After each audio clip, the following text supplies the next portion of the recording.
जब एक माँ ने अपने 17 साल बेटे को इस्लाम से रोकने के लिए भूख हड़ताल की तो उस बेटे ने वो जवाब दिया जो आज भी कुरान की आयत बनकर जिंदा है। ये उस वक्त की बात है जब हजरत साद बिन अबी वकास रजी अल्लाह अन्हु ने महज 17 साल की उम्र में ही इस्लाम कबूल कर लिया था। और ये उन खुश नसीब सहाबा किराम में शामिल हैं जिन्हें नबी करीम सल्लल्लाहु अलैहि वसल्लम ने उनकी जिंदगी ही में जन्नत की बशारत दे दी थी। जब उनकी वालदा हमना बिन्त अबी सुफियान को पता चला कि उनके बेटे ने अपने आबाओ अजदाद का दीन छोड़कर इस्लाम कबूल कर लिया है तो वो सख्त गुस्से में आ गईं, क्योंकि वो अपने बेटे से बहुत ज्यादा मोहब्बत करती थी और उन्हें अपनी बात मनवाने का हुनर आता था।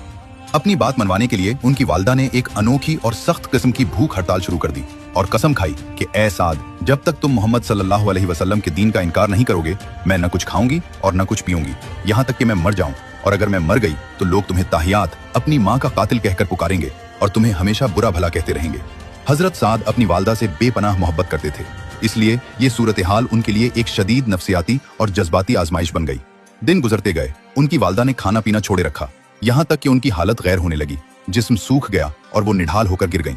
हजरत साद अपनी वालदा की ये हालत देखकर अंदर से तड़पते थे, लेकिन उनका ईमान कमजोर न हुआ। जब वालदा की जिद हद से बढ़ गई और उन्होंने कमजोरी के आलम में भी इस्लाम छोड़ने का मुतालबा जारी रखा तो हजरत साद ने बड़े अदब मगर इंतहाई दो टोक अंदाज में अपनी माँ से कहा, ए मेरी प्यारी माँ, अल्लाह की कसम, अगर आपकी एक नहीं बल्कि 100 जाने हों और वो एक एक करके आपके जिस्म से निकल जाएं, तब भी मैं अपने इस दीन इस्लाम को कभी नहीं छोड़ूंगा। अब आपकी मर्जी है, चाहे तो खाना खाएं या भूखी रहें। बेटे का ये मजबूत ईमान और अटल फैसला देखकर उनकी वालदा मायूस हो गईं और उन्होंने अपनी भूख हड़ताल खत्म करके खाना खा लिया।